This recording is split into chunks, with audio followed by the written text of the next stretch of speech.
صباح الخير او مساء الخير على حسب وقت ما تشون. النهارده هنعمل البسيسه بمقاديرها الاصليه، احلى قوام متماسك وهش وليها قطمه كده حلوه. هي ما بتبقاش زي الكيك في قوامها، بقى قوامها بيبقى مختلف زي ما انتم شايفين كده. القوام هش بس بيبقى مش زي الكيك فوليوم عالي كده، لا بصوا زي ما انتم شايفين كده.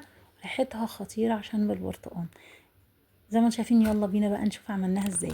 بالمقادير بتاعتها الاصليه، هنا كوبايه زيت على سمنه زي ما انتم شايفين كده، وكوبايه سكر. ومش لازم نعملها بالمضرب، ممكن نعملها في الخلاط بطريقه سهله جدا، كل المكونات على بعض، او بكف ايدينا مفيش مشاكل، او بالمضرب اليدوي.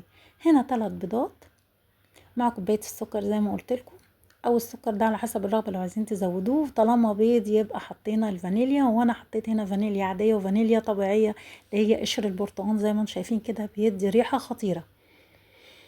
هنا خلي المكونات مش فوليوم بقى، لا انا هخليها تتجانس مع بعض مش اكتر.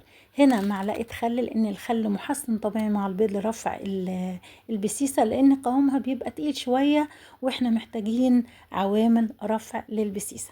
زي ما انتم شايفين هنا كوبايتين دقيق ذره على كوبايه دقيق ابيض زيرو عادي مع باكو بيكنج باودر.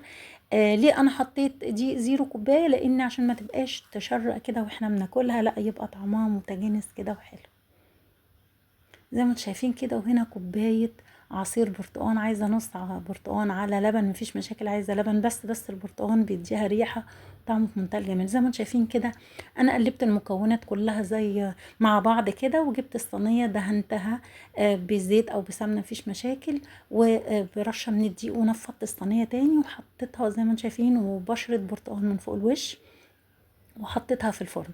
بصوا بقى طلع حاجه كده عظمه. ان شاء الله وصفتي تعجبكم، ولو عجبتكم يا ريت تعملوا لايك وشير واشتراك في القناه، متنسوش تفعلوا الجرس. بصوا بقى طالعه خطيره. وفي برضو انا حطيت عليها شوكولاته. هي بصراحه في الحالتين طعمها في منتهى الجمال وسهله، وان شاء الله تعجبكم.